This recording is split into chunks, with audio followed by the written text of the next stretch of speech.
I would increase my allocation to cash. I'll stick with cash, but let me kind of put that in a context. The most powerful investment tool we have is diversification. Problem is people don't understand what diversification means. So I run into people all the time. They say, well, I'm completely diversified. I own 50 different stocks in 10 different sectors, semiconductors, consumer non-durables, minerals, et cetera.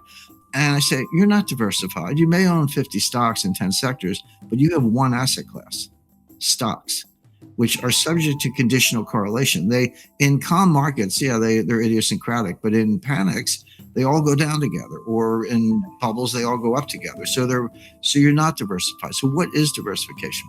Diversification is having slices of asset classes that are minimally correlated. It's probably not zero, but as close to zero as you can get. So what would that be? You'd have a slice of gold, but I recommend 10%. And I have some strong views on gold, and I've written a lot about it, but people are surprised to hear me say 10%. Like, oh, Jim, why isn't it 50% or 100% if you believe all this? Well, I do believe it. I wouldn't say it if I didn't, but you don't want to be 100% in anything. You don't want to be 50% in anything. 10% is fine. If I'm wrong, you won't get hurt. And if I'm right, you're going to make so much money that it'll actually kind of be the insurance on the rest of your portfolio. But that leaves 90%. So I would have a large slug in cash, maybe 30%. And people say, well, wait a second, bank's paying me 25 basis points, stock market's going up. Why would I want to be in cash? That's horrible. A couple of things. Number one, the stock market might not always go up. Cash is the opposite of leverage. So leverage increases the volatility of the rest of the portfolio. You'll get much bigger returns, but you'll have much bigger losses. If you have a slice of cash and you've got a volatile asset over here, which are stocks, and another volatile asset over here, gold's fairly volatile. If you got that volatility and you have cash, it will reduce the overall volatility so you can sleep better at night. Cash is a great asset in deflation. And if you're talking about inflation, which is here, then you got to deal with that.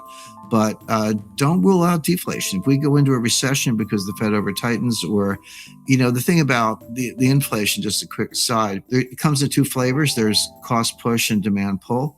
Demand pull is when individuals are worried about inflation and they start accelerating purchases, like, hey, I better go buy that washing machine right now because the price is going up, or better go buy that house right now because the price is going up. That's demand pull. Cost push comes from the supply side, not the demand side.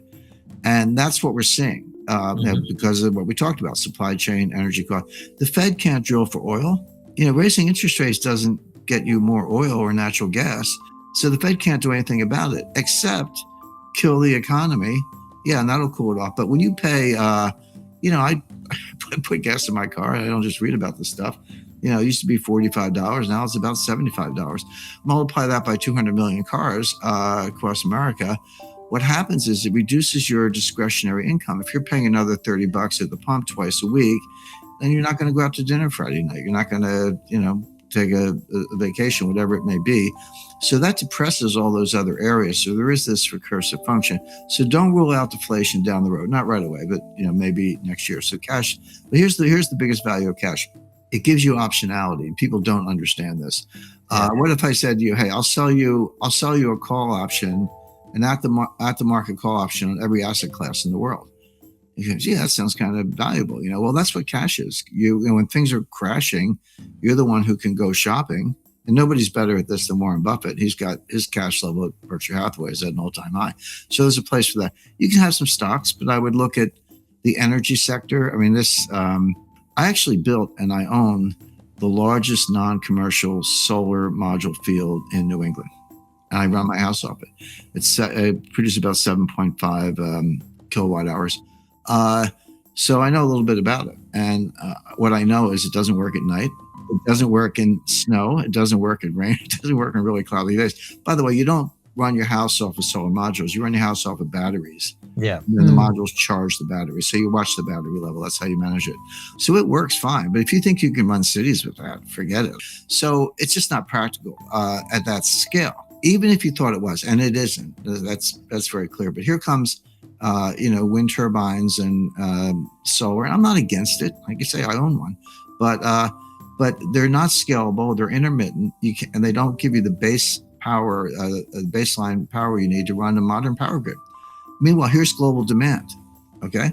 So the gap's getting bigger. It's not getting smaller. Renewables, whatever the pros and cons, are not closing the gap. The gap's getting bigger. There is no substitute for oil and natural gas and uranium. You got to put uranium in the mix, and hydro. If you live in Quebec, that's great. A lot of hydro, but not so much in the desert. And I've spoken to, without mentioning names, I would say you can go no higher in terms of who knows. Let's just say board members of the 5 biggest oil companies in the world who said, yeah, as he said, we talk about that, but we can't say it publicly because we'll be, dragged, chained and dragged through the streets.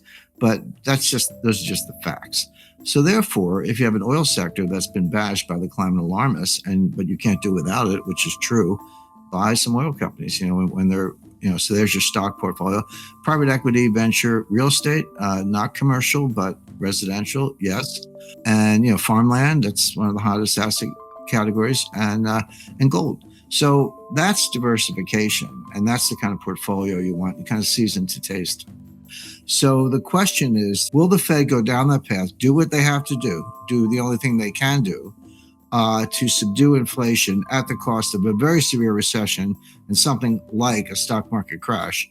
Or will they see that coming? They'll be the last to know. We'll all see it before they do, but they'll be the last to know. It's because they rely on flood models, and they're kind of in their own economic forecasting bubble, and they have very defective ways of thinking about the economy, and they're very much a creature of inertia. There are a whole lot of reasons why the Fed is not nimble. It's kind of quite the opposite. But they'll see it eventually, probably when it's too late. And will they balk at that point and stop rate hikes and maybe even reduce rates? That could save us from the recession, but that will just amplify the inflation. So rather than say which one's going to happen, I prefer to lay out those two paths and then just watch it very carefully. But more to the point, we've seen this movie before. This is a replay, and I think it's on, like you hit the remote control for double or triple speed. It's going to happen faster, but this is a replay of everything that happened from 2013 to 2019 and into 2020, which was, I'll just go through it quickly. So 2013, May, Bernanke says we're going to taper asset purchases. That's money printing, quantitative easing, whatever you want to call it. The market, tanks, bonds go down. Everyone's like, oh, it's over. Bernanke balked. But finally, in November 2013, they said, okay, the taper begins. They were still printing money, but at a slower rate, and that matters. That went on until late 2014. The taper was over. They stopped buying new assets. They said, okay, here come the interest rate hikes. Except they didn't come for another year. It wasn't until December 2015 that then Janet Yellen finally raised rates. And then another year for the second rate increase. So it was December 2016. So it was really, really slow. Took 2.5 years, but they got to 2 rate hikes. But then here comes Jay Powell.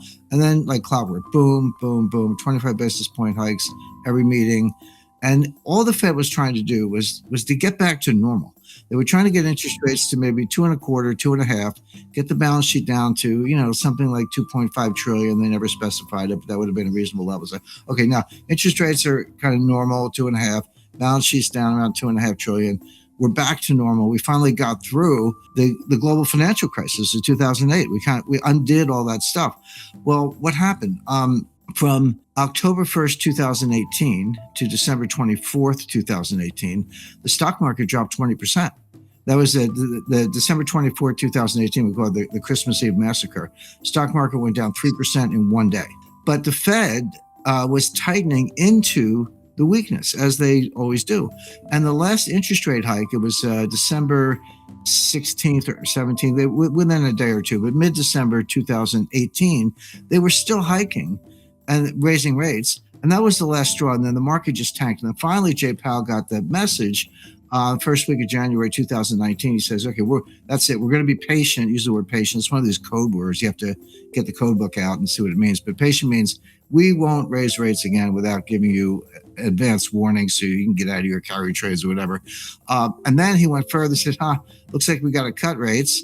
And they did. And then by early 2020, here comes the pandemic.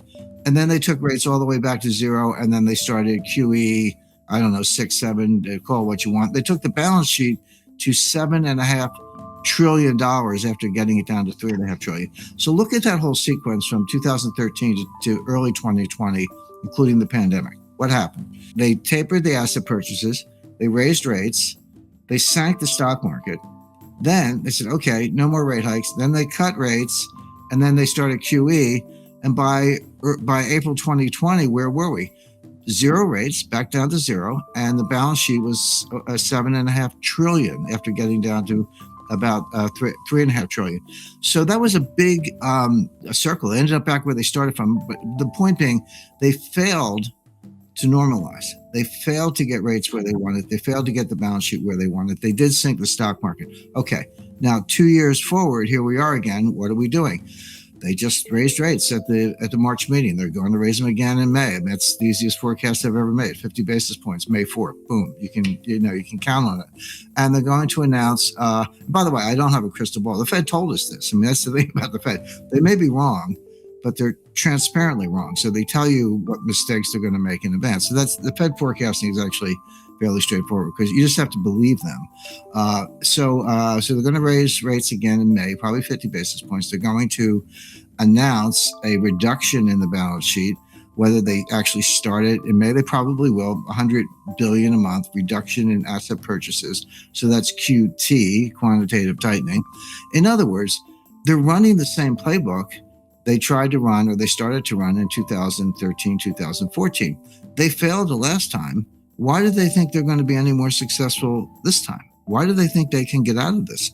And the answer is, the answer is they cannot without a recession. They can normalize rates in the balance sheet and they can stop inflation, but not without causing recession and not without causing a stock market crash. So the big question for the next year is, will the Fed do that? And they may. Or will they balk again, at which point you might rescue the market, but the inflation is just going to go wild. That's the debate. But the thing is about framing it that way. You've got two paths, and we'll get signals along the way. We won't be the last to know. The Fed will, but we won't. You'll be able to see this coming.